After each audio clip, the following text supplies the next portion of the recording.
क्या आप बहुत बड़े जानवरों को देखकर हैरान होते हैं? इन बहुत बड़े घोड़ों के बारे में सुनकर तो आप हैरान ही रह जाएंगे। आए दुनिया की सबसे बड़ी घोड़ों की नस्लों के बारे में जानते हैं। अपनी फहरसत का आगाज नंबर 10 से करते हैं। शायर हार्स या शायर।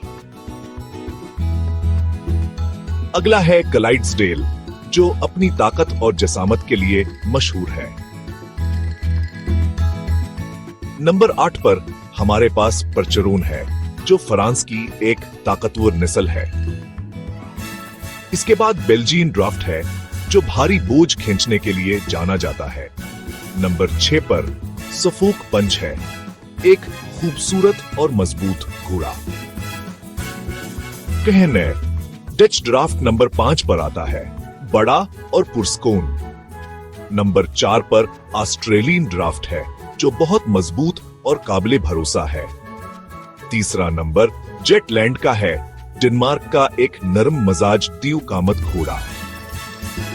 दूसरे नंबर पर रूसी हेवी ड्राफ्ट है, जो बहुत बड़ा और मेहनती है।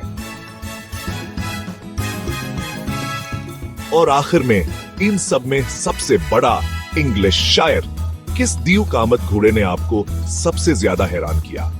हमें कमेंट्स में बताएं।